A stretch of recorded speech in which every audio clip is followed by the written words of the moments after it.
Honestly, it feels good to be back. Doesn't seem that long ago. We were sitting in here and you're asking me why I got the wrong guy coming in or some crazy questions here. But, man, it's cool to be back, Been great so far. Man, we've been at work for 4 weeks. I've really liked the stuff we've done, how these guys have showed up. But I think the interesting thing is we always, make a big deal about the first day of practice. And, I just got done meeting with a few of these guys in the office here a little bit ago, and we have to put a heavy emphasis on how we finish. We have back-to-back years where we've done some good things at times and didn't finish the way we wanted to. So, man, practice number 45 is going to be just as important as today. And so we've got to have that consistency in the way we go about things. And I'm excited for this group. It's been great. It's part of this kind of transition that's awesome is being able to just get everybody together.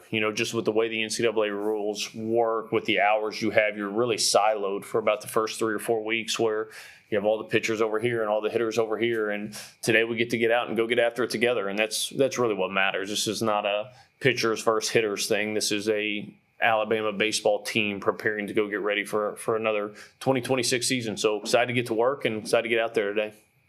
Coach, what do you learn about a group at this stage of the offseason?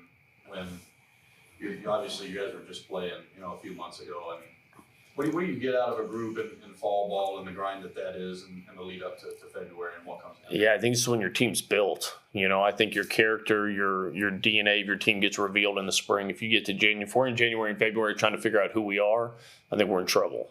So I think the identity gets built. As coaches, you're sitting back and watching, a little bit at this early point of, man, you've recruited a lot of these guys. You've got really talented freshman class. You got some really talented transfers. You got some really talented returners. How are they meshing? How are they working together?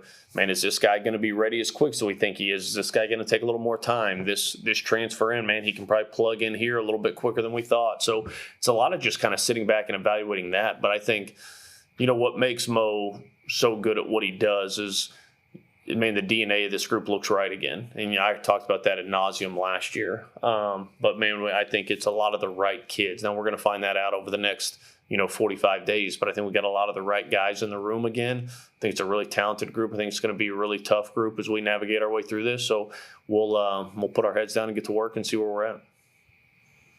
Coach, you talked about that freshman class. There was some speculation from the media pre-draft about how many of those guys would actually make it to campus.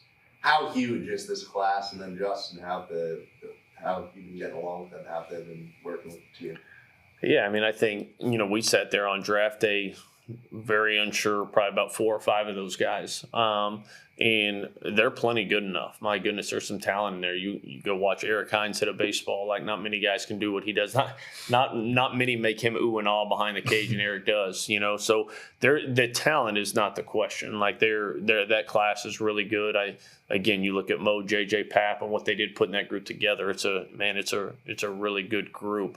Now it just comes the maturity of it. Like, everybody is talented in this league. Everybody is talented on this team. So it really becomes like, how quickly do they mature into that? How do they handle the adversity of the fall? How do they handle the day-to-day? Because they're getting a lot of stuff thrown at them, and it's the first time they're out of the house, and they're having to figure out life on their own. They're having to figure out what college baseball workouts look like. They're going to see high-level arms all fall. Some of them are going to get really punched in the mouth. And, man, the test is who can get back up. And we joke about this all the time. I think he got 1 hit his freshman fall. Like, I didn't leave the fall being like, man, that guy, that's the guy. I left the fall like, man, he's a really good player. He's a really good young player that it might take a little bit of time, but, man, it's the right dude. And fortunately for us, it kind of moved through it a little bit quicker. But I think it's a testament to how he handled struggle, how he handled failure. He didn't take that as an indictment on, I stink, I'm not any good. It just kept working his tail off, and it showed. So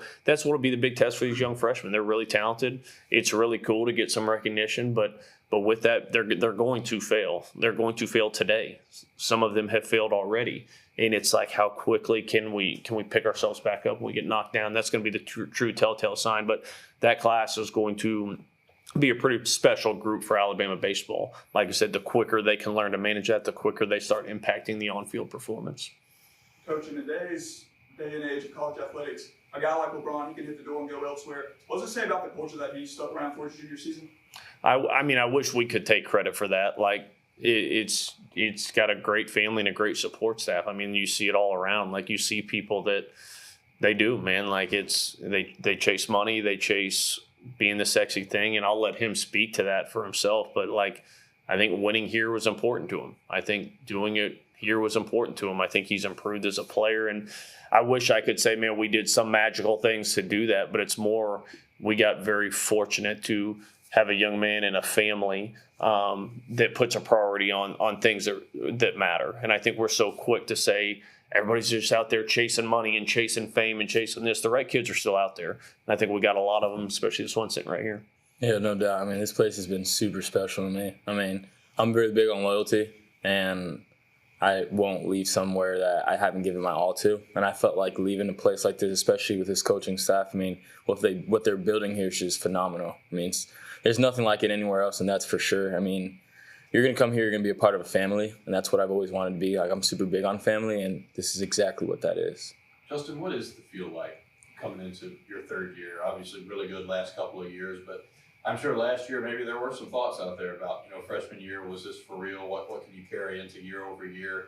What's your mindset going into now being an upper class player and having been there, done that multiple times? I mean, really, it's just helping out the classes behind me. I mean, honestly, I'm super unselfish. I want everybody to be just equally as good as I am. Honestly, I want everyone to get the same opportunity that I can. I know it's going to be difficult. Failure is big, and it's going to happen. But, I mean, these guys have really helped me with everything. Like, there was literally never a doubt in my mind that I would not be here. So, Coach, do you feel that if every player was as good as him, you'd go 56-0? Yeah, I think that would make my life a little easier. I think I'd sleep a little better at night. I'd probably spend a little less time worried about certain things. But yeah, like, he gets a lot of credit, and it's very deserved for his makeup and this and that. But I think the thing that's really neat about him is, like, it's a really special kid, and I think it's a really unselfish kid, and that's what winning baseball is. Like, he's said this. We've talked plenty of times this fall. Like, there's no. We can run and hide from the draft conversation in this, or we can be real about it, know what's in front of you, but just go invest in your teammates. And that's what he's done up to this point. That's what he's going to continue to do. And I think, man, it's our whole mantra is the pack, man. The strength of the pack is the wolf, and the strength of the wolf is the pack. Like, that's him, man. Like, there's times he carried us last year, and there's times our team carried him last year. And I think that's what makes this team unique, and that's what makes college baseball awesome, just in a nutshell. But not players of that caliber and that makeup don't come around super often. There's plenty of talented players out there. There's guys just as good as Justin running around in college campuses right now. But I think when you combine the makeup and that together, that's when you get special stuff. And been fortunate to coach a few of them. Matt Shaw is one of the first one that comes to mind. Special human, special player. Like, they don't come around often, but you enjoy the heck out of the ride while you got them. Pitching last year, I would say, was an Achilles heel for you guys. What gives you optimism that this year will be different past Zane Adams and Tyler Fay? Yeah, I mean, I think it is. I think one thing that's neat, like, man, like, JJ always takes heat in the spring, and I get that. Like, social media loves yelling at JJ about stuff, but you look at it, man, JJ's the only pitching coach in the SEC that's had $1 million arm each of the last 5 years. Each of the last 5 years, the only one in the country, and that's every school you're talking about, the only one that's done that. And every single one of those are homegrown. Like, that's unique. Like, Anthony Iason's elite. We didn't go bring Anthony Iason in. Like, you look at his track record of guys and what he's done developing arms, he's as elite as it gets at it and is consistent. And if I'm a young recruit, that's what I want. I don't want the flash in the pan. I don't want, man, I can go over here real quick and I can pull this guy in. He's a first rounder. I'm going to put him on my resume. Like, I think I can make Paul Skeens a first rounder, and that is not a knock on LSU at all. Nate Yeske's elite. But that's different when you do it with homegrown guys that come up through there. And so obviously we did that with Riley Quick. Zane Adams had to work through some things last year, and I think it was really good for him. And you credit Zane. Zane could have still gotten picked last year. He was a draft-eligible sophomore. If he wanted to go sign, he could have. And he told me, he's like, man, I just feel like I don't like leaving a place if I don't feel like, kind of like Braun just said, like I was able to really put my best foot forward. I didn't walk away from money in high school just to run and sign as fast as I can. I want to be back here. So you have Zane back on a mission. You have Tyler Fay, who emerged last year. I mean, that guy was not pitching a ton for us and ends up being a Friday night starter, turned down money to come back to school. You have Matt Heiberger taking the step, finally had a healthy year. Like, nobody knew that. Like, Matty didn't pitch all fall last year because he was coming battling some stuff. Got back, and just the competitor he is, we threw him in there in the spring, and he was fine. But you get him back with a healthy fall. He had a healthy summer, great in the Cape, healthy fall as we go into this stuff. So huge stuff there, like big strides out of them.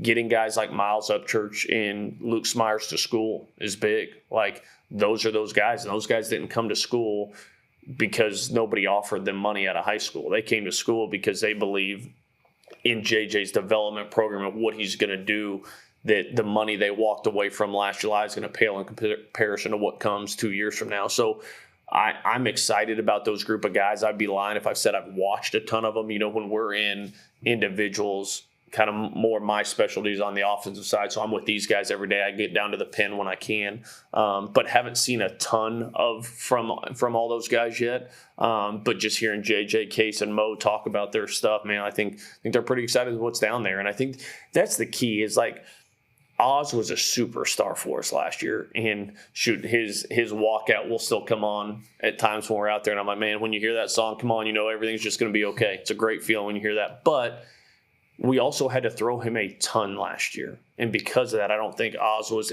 as effective come late season because, man, he helped us win so many games early because we had to, that I'm excited about some of the depth of the stuff. You know, I think Austin Morris has looked awesome. Connor Lehman has looked great down there. Owen Sarn is a transfer that's come in that's looked great. Caden Humphrey had 11 saves last year. You can go up and down the line. I think when you combine the talented freshman group of some of those dudes we brought in, combined with just the maturing process of the guys on the staff, you give Jason Jackson a group like that, look out, it could be fun. Justin, you talked earlier about trying to help out the younger guys. With your experience kind of stepping into stardom as a freshman, how do you help those, you know, this freshman class come in, a lot of talented guys that could contribute? How do you use the lessons you've learned? Honestly, it's just keep moving forward. I mean, neutral mindset, that's what we really are really big on here. I mean, I struggled a lot my fall. It was pretty bad, honestly. But like he said, I mean, they stuck with me. No one really gave up on me. And as long as you don't give up on yourself and you understand that failure is good, like it makes you who you are. And that's kind of like why I like failure so much, because no one's perfect and I'm far from it. And I know that for a fact. But at least I know that I'm going to get better each and every day, knowing that I'm going to fail and learn from it. So that's kind of what I tell them. Time for one more. Coach, I know it's a little early maybe for you to hear these kind of questions, but first part, how are you guys health-wise? And second, you have any read yet on maybe who's in the mix for that third weekend spot? Oh, Lord have mercy. You're really coming at them now, huh? Everybody's good. You know, I was like everything. You got some nicks and bruises and this and that from whether it's summer or just guys that are worn down. And we're trying to be really smart with guys, too. You know, like there's a lot of guys, like the fall is very important to us, no doubt. But being prepared to play 70 games come spring is the most important thing. So we're trying to be really calculated, maybe even a little more calculated than we have in the past at times, just with the load that we put on guys at times. And that can be the line you have to walk because we want to get after it. We want to compete. We want it aggressive. We want it hard. But we also want this to be a sustainable thing. So we're being smart with some things that I think are good. But everybody's in a pretty good spot. Like I'm really happy with where we're at. I think guys have gotten stronger. Guys are moving good. I've been really happy with some of the swings. I'm telling you, you should go watch Eric Hines take BP today. That'll be a treat for you. But, man, like I'm so happy with that. And then I think when you look at that, man, I think there's so many names. Like, I mean, the two obvious easy ones at the top, you know, are Faye and Adams. You look at them returning. You know, Matt Heiberger showed us he's got the ability to start in the Cape. The secondary stuff's taking a massive jump, man. The breaking ball's way better. The changeup's way better. I think you look at guys like Austin Morris has been really, really good for us. Owen Sarna, I mentioned earlier, just has, in the pen at least, has thrown nothing but strikes and done things. But I think that's the beauty is I think there's 6 or 7 names. I didn't even mention our 2 freshmen. Like Miles Upchurch, like that guy seems like a pretty slam dunk dude to compete for that spot. Luke Smyers, same thing, slow heartbeat, left-handed, sinks the baseball. Kind of a Zane Adamish track a little bit with what he is. Like, won't shock me, but I think that's the beauty of it is I do think there's options. You got Bobby Alcock back again, who I know faded a little bit at the end last year, but we forget that Bobby came off some giant injury the year before. Then we didn't know if he was going to play baseball again. And then he's SEC Pitcher of the Week at Texas A&M, you know, like, so you got that guy coming back that nobody's really talking about. You get a healthy Hagan Banks back this year. Like, Banksy battled stuff, and I think we look at Riley Quick and see how Riley came back, and what Riley did was not normal last year, and I've said that a lot. Like, most time it takes some time to get Banksy back healthy. You got a guy in Ashton Crowther, that I think has done it before in this league. He's pitched in this league and done this. I just think there's a lot of options, and it's our job to kind of move guys around and put them in those situations this fall and kind of see what the best matchup is. And we're going to play winning baseball. And so whatever we feel like gives us the best chance to win is what we're going to run out there. But I think there's a lot of names for it and I'm sure there's probably one or two on there that I didn't name that are going to come out and be awesome. And that's what you want. So excited about it. Thanks, everybody. Thank you. Cool. Thanks. Thank you, guys.